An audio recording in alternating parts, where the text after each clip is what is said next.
Welcome to Farm Here Daily, a field forward podcast. I'm your host, David Geiger. Today on Farm Here Daily, as we get close to harvest, what are the expectations for grain quality? Dr. Charles Hurburgh says there's a few storage tips you'll want to stay aware of.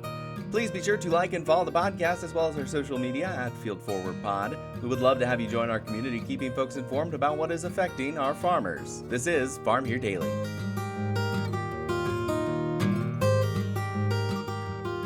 And joining us on Farm Here Daily, we're going to take a look at grain quality across the state of Iowa. And to do so, we have the expert himself, Dr. Charles Hurburgh, with the Iowa Grain Quality Initiative. Also, plenty of other initiatives. Iowa State University professor as well. Although there's been a bit of a shift, a bit of a change up.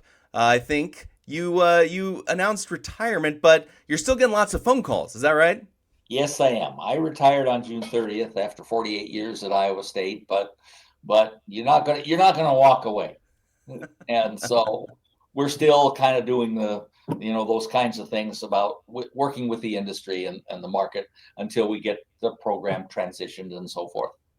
Well, we appreciate having you around to give us some of that in-depth details of what grain quality is like and what's going on within our crops. Dr. Hurburgh, thank you so much for joining us on Farm Here Daily, and let's go right into that. We had a very, very wet season, and then it ended up getting a lot of disease pressure towards the end of the season. Still, many folks are dealing with it right now as well. What are some of the initial thought processes as you look at this, and have we seen a disease pressure like this in a while that might affect grain quality? Well, first of all, we had a very wet, especially July.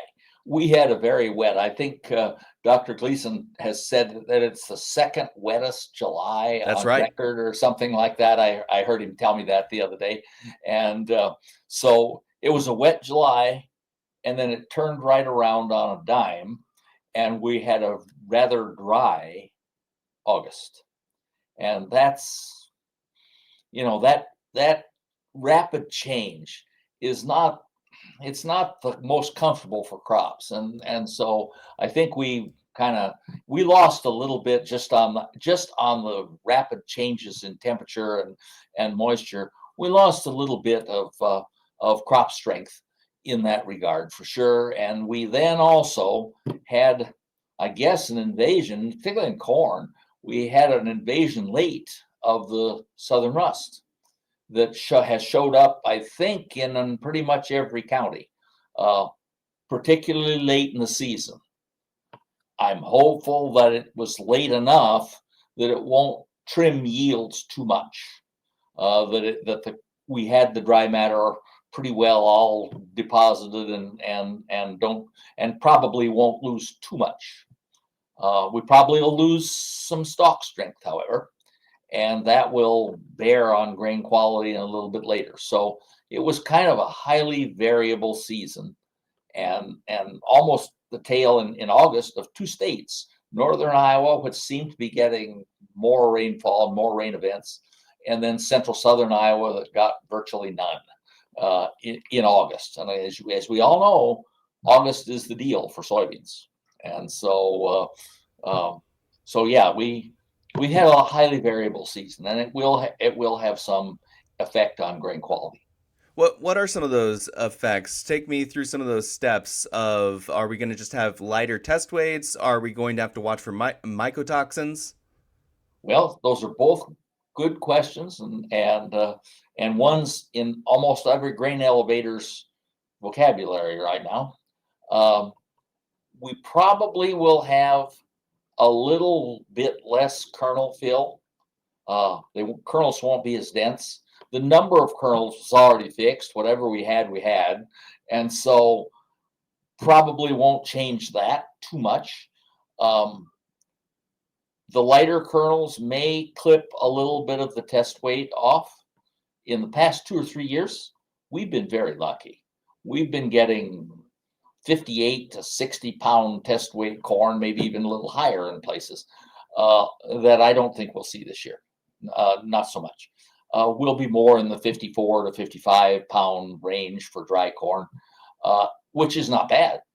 And we're not going to lose to have a below average crop I'm wondering if the extreme values that were showed up in the USDA report or the USDA projections in August might be trimmed a little bit, and we might not have the way high yields and the way high quality that we were headed for in the earlier part of the growing season. But in any event, yes, we'll have a little bit lower test weight for sure, and that will mean a little bit more difficult storage.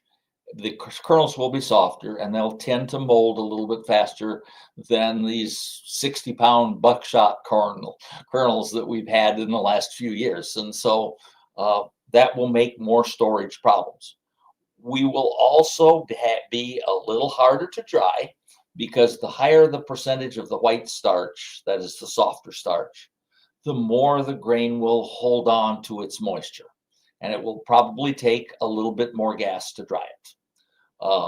Won't be an extreme amount, but it could take some amount more gas to dry it, and probably a little bit more than average grain will be harvested in a wetter state, say 24, 25, in that area. Oh, wow. Because we're going to have some stalk problems. And you'd rather harvest it wet and dry it than you would pick it up off the ground, which generally doesn't work so well. So I think the combination of those two things will mean a little bit more drying this year. Not an extreme amount. I don't think the system will get clogged with wet corn as we have in years past, 2009 and a couple of others that I can remember, where we were just clogged with wet corn. I don't see that will be that, but a little bit more drying than average for sure. When you said that you might need to use a little bit more propane, say you've checked your stock health, it's doing pretty good, and you're gonna let Mother Nature dry it out a little bit more. What type of extension do you need to add on some of that softer corn that might be a little longer in drying? How many more days would you want to leave it out in the field to let it dry there? Well, if it's standing up, it's going to dry still a little bit more slowly because of the nature of the kernels. So it'll probably have to sit another week or so in order to come down to where your traditional level is. The traditional harvest level is somewhere 18, 19, 17, in that general area. Those are common average harvest moistures, and combines work pretty well at those moistures.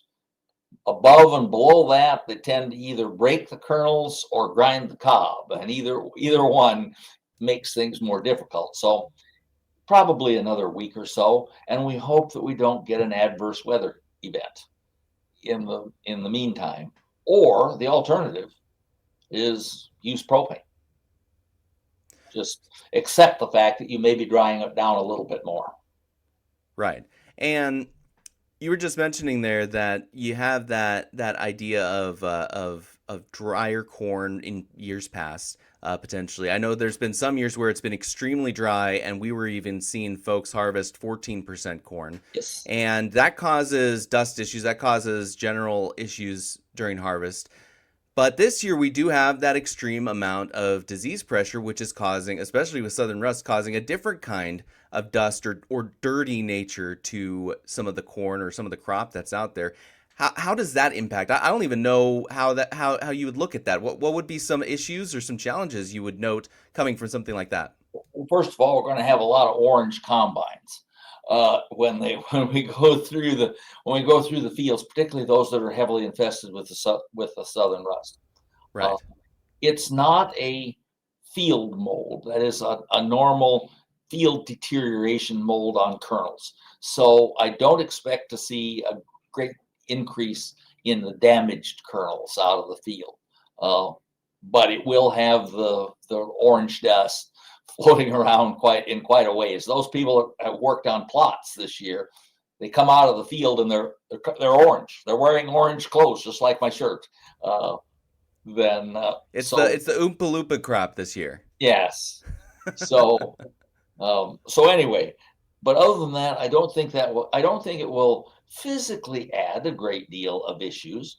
The corn will be a little softer. There uh,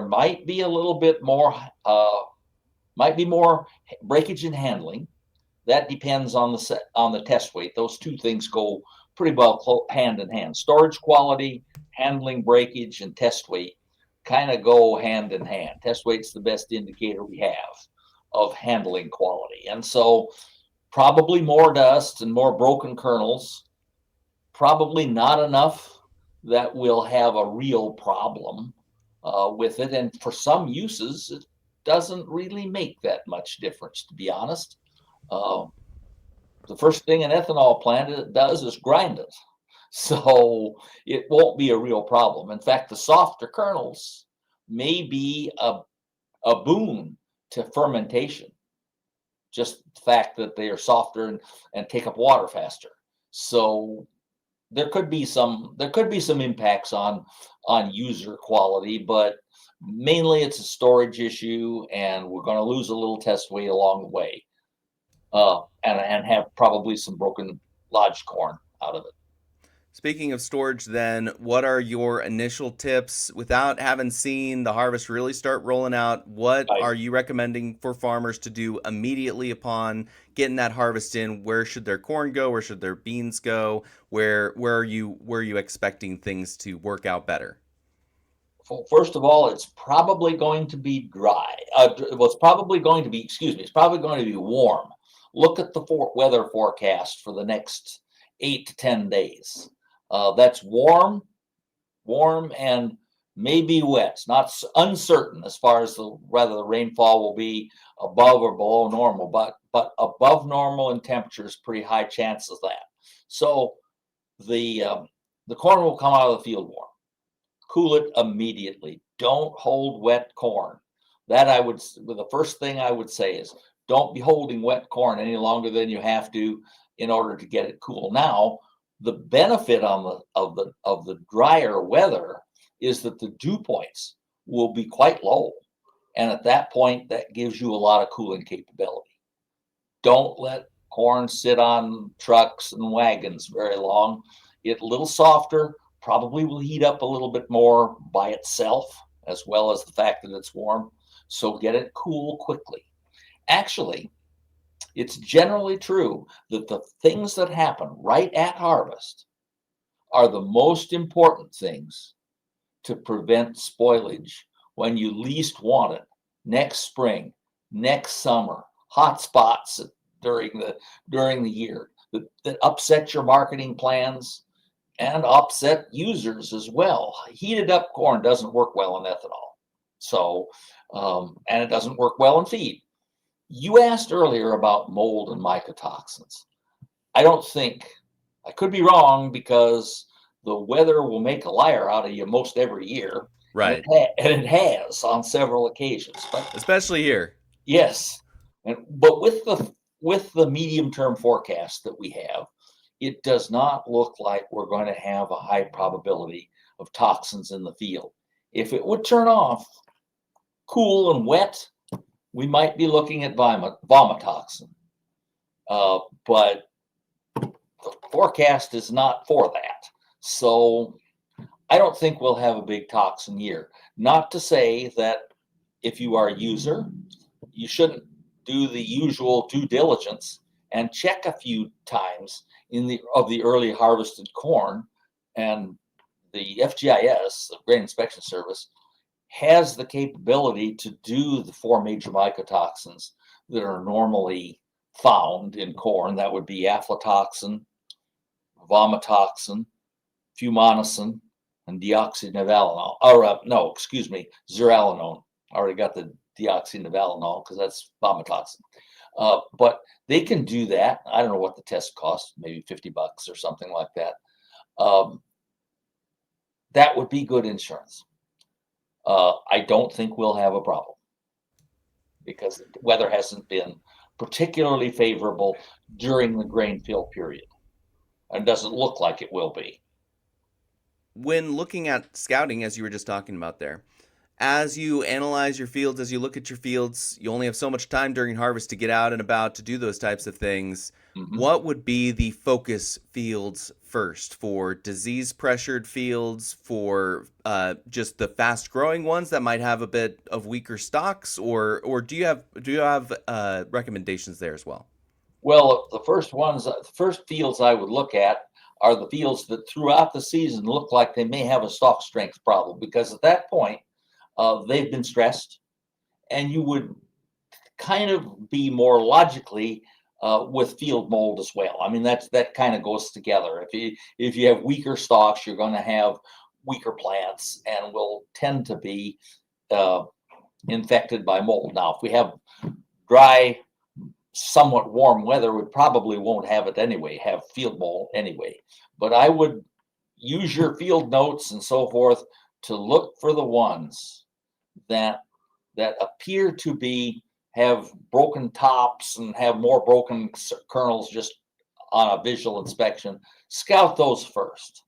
And if you find a field that has visible mold infection, cut it first if you can, because it won't get any better through the growing season. And once you see mold on corn in the field, it will get worse, and take it out first, and hopefully get it to a place where it can be dried and handled and fed to appropriate livestock that aren't necessarily sensitive to that. I don't think we'll have big problems, but it never hurts to look.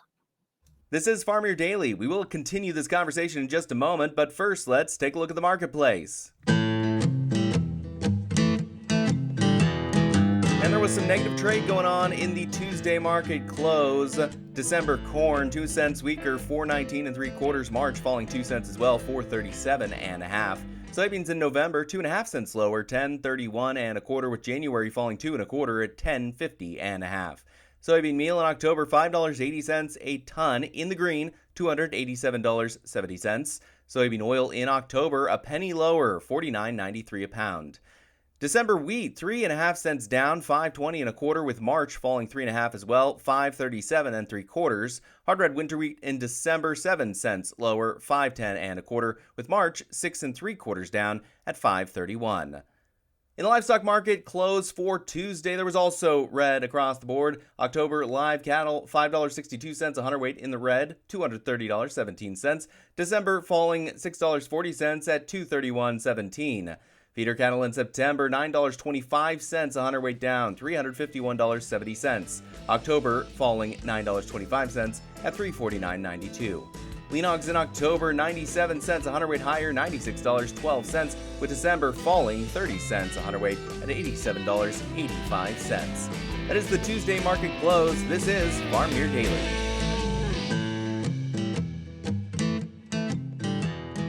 Dr. Hurburgh, one of the points that you've made over the many times I've chatted with you over the years is that the core of the grain bin needs to be turned around. Talk about that. What farmers looking at right now, and how are they supposed to be moving their grain? Well, typically, Dave, typically the fines and the foreign material pieces congregate in the middle of a bin under the filling spout, and so they congregate even with a grain distributor. They may spread them out a little bit wider, but then you have a donut of them or whatever. And the best thing you can do, particularly this year, where I think we're going to have a few more fines than normal, uh, is to take the center core out of the bin right after you fill it. In other words, heap it up and fill it and then draw it back down, so that you've taken some loads that where the cone can come close to reaching the edge. Then that will take out a great proportion of the fines. It won't take them all out, but it will get a great proportion of them out. And you may have to do that again in the spring, when the more likely spoilage periods come, as things are warming up in the spring and temperatures are changing rapidly. And as you do that, make sure to stay safe around grain bins. Very Don't go dangerous in by area. yourself. Don't go in without a harness and safety ropes. And yes, Absolutely. That's the number one safety problem around grain handling is engulfment. All right, I'm gonna have a question of worst case scenario and a question of best case scenario. We're gonna start with worst case scenario. We want to keep things equal here on the positive and Oh, yeah. negativity aspect. Worst case scenario, you have a field where you didn't realize the stock strength was so weak and a bunch of it's lying over. Best practices for getting it off the ground and making sure it is still going to be at least some quality that you can sell. Well, first of all, if you see that and you're pretty sure of it, don't leave it. We're going to get some wind, and we already have had one day of wind, and we're going to get some wind and some storms. So you're on borrowed time at that point. Uh, Harvest it as quickly as possible. There are attachments on for corn combines that will help with the downed and flattened corn. We had to use them a lot during the derecho year. Uh, they work pretty well, but I would get that corn in the bin and dry as quickly as possible. Uh, Cool will come along with drying, because if you cool the corn in the dryer, we'll probably take advantage of the low dew points and get it pretty cool. And I would preferentially do that, not leave it for, even if it's a little wet. It probably will be, uh, even if it's a little wet. Maybe your cousin works for the gas company or whatever. Just do it and get it out of the field. Get the quality deterioration stopped. As a small tangent, what is the difference between a one grade and another when it comes to a situation like that? Would leaving it out in the field another week change the quality that drastically? If it would not, from the U.S. grades point of view, it probably would not, unless we had, and we're talked about worst case scenario, unless we had a week of rain, and then it could, because then you will get moldy kernels and discolored kernels, and that's in the grades, and it could deteriorate the value. Otherwise, it probably won't show up in the grades, maybe in test weight. If it wasn't fully mature before it was in the stage of falling down, then it might also retard the test weight, same as frost would, if it came early. But it mostly, the worst case scenario would be to get a lot of rain on it. All right, let's swap perspectives here. We're going to go best case scenario, which it's always a good problem to have when you have too much grain. We are expecting a bumper crop, lots and lots of corn and beans coming out of the fields. So let's just say it is even greater than we expected, or for some farmers, it's much better than they thought. They have a lot of grain, not quite enough storage. Best practices this year for maybe some of that ground storage or getting it to where it needs to go. Well, the best outcome is right today. We've got 75 to 80 degrees at low humidity. That would be the best thing to have happen, because then you would get, even problem corn, you would get it dried down and not witness the derecho year. I expected a lot of moldy corn that year. Tremendous loss of corn because there was so much green corn laying on the ground. But we had days like today, after Labor Day and actually after the storm, and it dried more or less evenly, and we lost some weight, of course, and downed ears and so on, but it dried more or less evenly. And would be my best case scenario, is that we would have weather like this, and then you get it out of the field. You could leave it a little bit longer. If we're not looking for moisture and wind, then you could leave it a little bit longer. Take your chances with the wind, but you could leave it a little bit longer, and then harvest it and get it cold as quickly as you can. And you probably are not going to have too many storage problems going forward. Dr. Charles Hurburgh is a university professor for Iowa State University, retired now, but still available, taking phone calls for folks there and getting plenty of people interested, but also with the Iowa Grains Quality Initiative, big expert in grains. Dr. Hurburgh, thank you so much for joining us on Farm Your Daily. You bet. Glad to do it, Dave.